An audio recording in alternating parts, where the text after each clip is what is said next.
Story 1. How to deal with the never-ending lies. I'm not going to get into much of the past in this post. Too long and painful, but 6 months ago, wayward wife of 20 years left me for AP. There was serious long-term gaslighting before this, including her bringing up my trust issues as something that could lead to divorce. We went to couples counseling where she continued to lie for a few weeks until I found out and she told the truth. Fast forward to now, separated for 6 months, 50/50 custody of our 4 kids. So, zero communication is not an option. What's making it impossible for me is the constant ongoing lying combined with complete lack of empathy. I'm not expecting that to change. I think she's too far gone. One example is she had some things to pick up for the kids from my house. She told me to leave it by the door because she would be coming by very late to pick it up. Not long after I hear noise outside and turns out she sent one of her APs to pick it up. I got, I think understandably, triggered. Like could she at the very least have warned me? On top of that, she tells mutual friends and family a mind-boggling fantasy version of what happened, including that I was abusive and that I left her. She also denies that the divorce had anything to do with AP. I checked with the marriage counselor to make sure I'm not insane. He confirmed my memory about when she said she wanted to work on reconciliation, but she also wanted to still regularly talk to AP at the same time.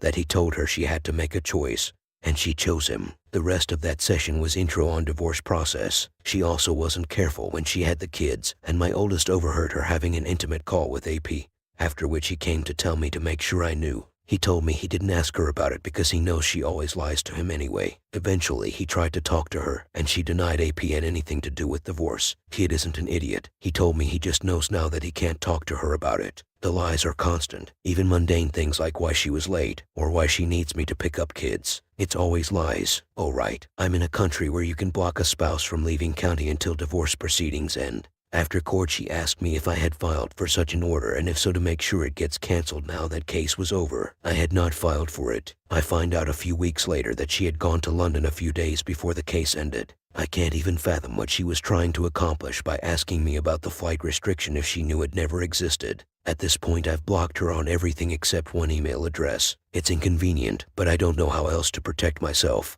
Even with just email, I get triggered. It's been recommended that I only communicate via an intermediary, but I can't really imagine how that would work. Who do I find to take that role? What if something is urgent and intermediary isn't responding? But mainly I just can't deal. Thank God I don't have feelings for her anymore or find her attractive in any way. But still, I get triggered from any communication, as it always puts me into suspicion mode, and triggers memories of the other lies.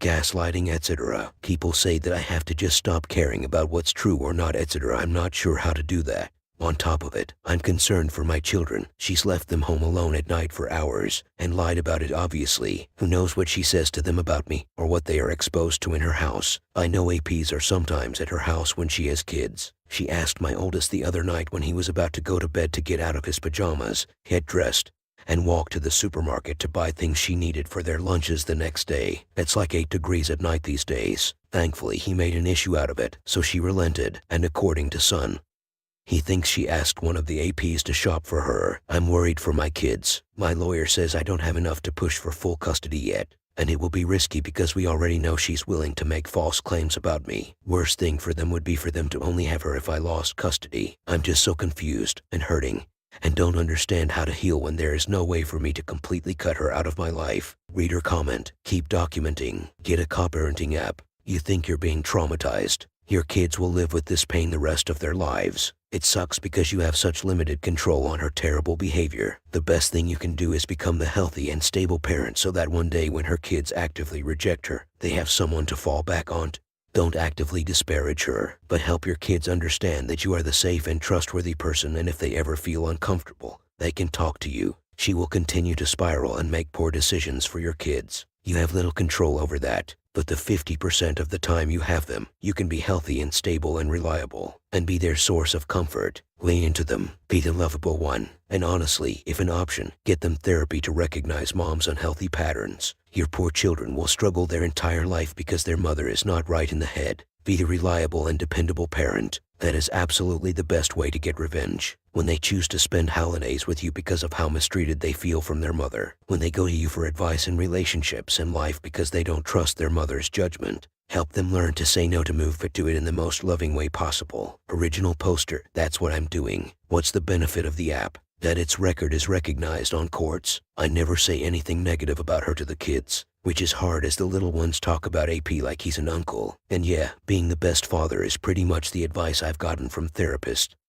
and other advisors. My 9-year-old, unprompted, has told me a few times he likes being at my place better, so I guess I'm doing okay at that. At this point, revenge isn't something I think about anymore. I just want to stop getting thrown into loops from the lies. Just earlier today she was supposed to pick the 6-year-old up from speech therapy, and I got a call from the therapist that she didn't show. I found that WW sent me an email at 5 a.m. saying she was sick and didn't think she would be able to pick her up. The kids wanted to talk to her this afternoon and the calls weren't going through. Eventually she called back, and you can hear a party in the background. Who knows where? It's just so hard to not get angry about stuff like that. Anyways, I'm in a much better place than 6 months ago. Just hope this stuff stops bothering me soon. Reader comment. Just wanted to tell you to not listen to people who said you shouldn't care of what is true or false. You totally should care of what is true or not. Everyone care about the truth. And you should care about your reputation getting attacked by your ex-wife. Your reputation is a part of you. It's an extension of you. Obviously you have to fight to defend it when you can. I think doing full NC is the best for you. Try to find an intermediary and play smart for your children. BTW, if you can clean the lies of your ex in the different social circles where she spread them, do it. It mostly won't have instant results, but in long term it's important.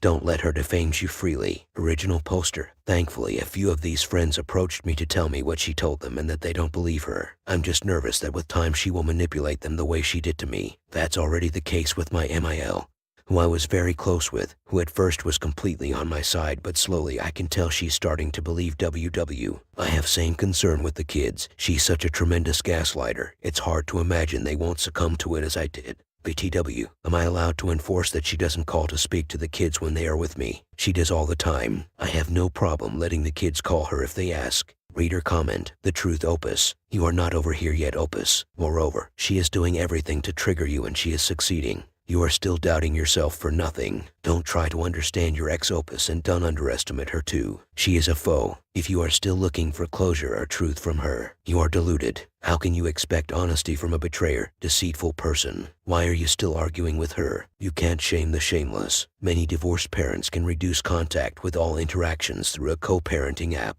Exchange and drops are not in her home. Your home is your sanctuary. Except your family and children, no one is permitted to come. The past is the past, Opus. The person that you knew is no more or maybe never existed. As for your kids, don't underestimate them. Kids are resilient. If you feel there is still a trauma, then therapy is a must. Sorry that you met this terrible person that passed for a wife. I hope that you will find the loving partner that you deserve, Opus. Original poster. I think I'm over arguing about the past. At this point I just want the lying to stop, or for me to somehow not care. But it's hard when, for example, she needs me to do something like pick up the kids. For whatever excuse she gives, I assume she's lying by default at this point, and it just feels SHTTY to have to inconvenience myself for what's probably a lie. But what's the alternative? To say no. Who knows what will be with the kids then? This morning she had my 6-year-old daughter brought from therapy to school alone in a taxi. Story 2. My wife cheated. We have been married nearly 4 years and together for nearly 8. We have a 1-year-old daughter together. Our relationship was becoming distant, and my wife stopped sharing things with me and would never initiate physical contact. I think I first noticed this about 12 months ago. I thought it was down to stress and she has a tough time with the baby, postnatal depression, and medication. I did talk to her and raised my concerns, and she said she would work on our communication. It got fractionally better for a while, and got worse again. At this point I felt I didn't have anyone to go to other than my wife, and I didn't discuss it with anyone else at all. I brought it up again. However, this time it was in more of an argument and it ended the same as before. I had noticed that my wife was becoming more absent and detached from the relationship, and I asked her if she still wanted to be in it, and she said she loved me and did want to remain. In our discussions and arguments, she stonewalled me. This had been the case for a while. In the past month or so I have had niggling feelings that something might have been going on. This was mainly based on my intuition rather than anything else. I was considering unlocking her phone, following her, or putting a tracker on her car, but I decided not to as it was an invasion of her privacy, and essentially wrong. Then I saw a message on my wife's phone asking if she was free for a call. It was from her male best friend. I was with her the rest of the evening, and she didn't make any calls. I then realized that this was probably a regular occurrence and that she was hiding it from me. I then decided to take action. I unlocked her phone and could see that there were lots of messages from this guy. There were also regular phone calls for weeks that I had no knowledge of. I didn't have time to read them really, but I knew something was up. I then took her phone and copied the messages and sent to myself so I could check them in detail. I felt really guilty about this, and it took me a few attempts before I could actually go through with it as I felt like it was wrong. The messages were clearly very flirty, and it was a clear emotional affair.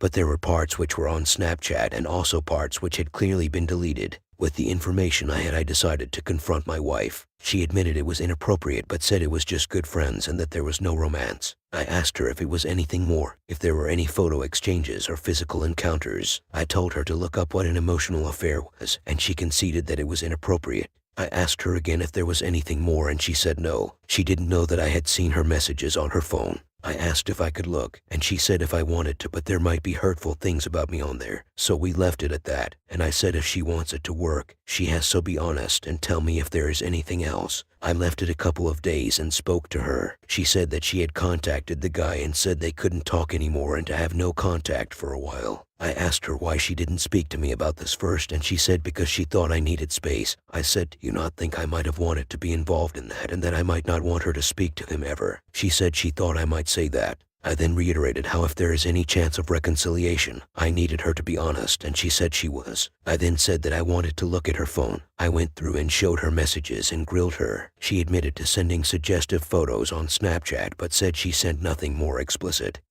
and that there had been no physical sexual contact. I then showed her more messages and grilled her more, and she admitted to having intercourse with this man. She said it was just once. I asked her to be honest and she said she was. I then showed her more messages on her own phone and she admitted to sending explicit pictures and to touching herself on Snapchat with him. She still said she only met him for sex once. After some more interrogation, she admitted to a second time and that they had planned to another time, but he got too drunk. The most recent time they had sex was very recently, and my wife assured me that she had used a condom. However, before this we also found out that we were pregnant. I say we. The condition date according to the pregnancy test puts the conception near to the date she had sex with this guy. I obviously have found this very difficult, and so had she. It's probably worse for her at the moment. I'm currently handling it quite well considering. I am not sure what the future holds, and I have no idea how to manage it. We are going to speak with a professional, and I have had thoughts about getting a paternity test for my existing daughter who I love with all my heart, and I hate myself for even considering taking this action. I also have considered a prenatal paternity test, although whatever the result I would still intend to support my wife as I don't want any risk or negative effect to come to my daughter. This is making me feel very anxious at potentially wasting a year or so of my life. I want to be open to repair and build a new relationship with my wife, but I also know I deserve better. I know a marriage is about making the other person the best they can, and I do try to do this and still want my wife to thrive and heal whatever we do, and despite what had happened, I do still love her. The main reason I would like to see if it can work is for my daughter, but I understand that even if we both genuinely try, it might not. I know this is a long message, and thank you to anyone reading and offering any constructive comments or wishes. Reader comment: she's your wife. What privacy does she need? What do you hide from her that she can never know about but doesn't jeopardize the relationship? Why are you the one feeling guilty? You did everything to stop this behavior and fix any issue. Your wife loves you because you are a babysitter for when she wants to meet guys. She knows the child might be his and she isn't taking it hard. She is just ashamed you figured it out. Reading through your statement, and I quote, I have had thoughts about getting a paternity test for my existing daughter who I love with all my heart, and I hate myself for even considering taking this action. I also have considered a prenatal paternity test, although whatever the result I would still intend to support my wife as I don't want any risk or negative effect to come to my daughter. What are you talking about? You hate this. She did it. Why are you feeling guilty about finding out your wife is cheating and might have made you raise another man's child? That's not love, Opus. That's you being dependent on her. You want to support your wife still. You don't want negative effects on your daughter. Your wife didn't care. The biggest negative effect would be waiting 20 years when she needs a kidney only to find out she can't use yours. Reading through your statement, and I quote, I know a marriage is about making the other person the best they can, and I do try to do this and still want my wife to thrive and heal whatever we do, and despite what had happened, I do still love her. Opus, you need individual counseling. You are the only one that tried to make this work, and even at finding out your daughter might not be yours, you are talking about how you feel guilty. I can't tell you how important it is for you not to rug sweep this. Original poster. I feel guilty about the fact that I am unsure that the person who I think is my daughter, who is the most important thing in the world to me and who I base my whole life on, might not be mine. I'm guilty for having those thoughts about her. I also understand that they are justified thoughts. Reader comment. That's not the only thing you felt guilty about, Opus. It's like any part of you that doubted your wife you felt guilty about, and it was all within reason and justified. That's a little normal, but you feeling guilty for everything you learned about your wife and the extra possibilities. Are you okay, Opus? Original poster. Just to be clear, I don't feel guilty for what she's done at all. I know that there's nothing I have done that justifies her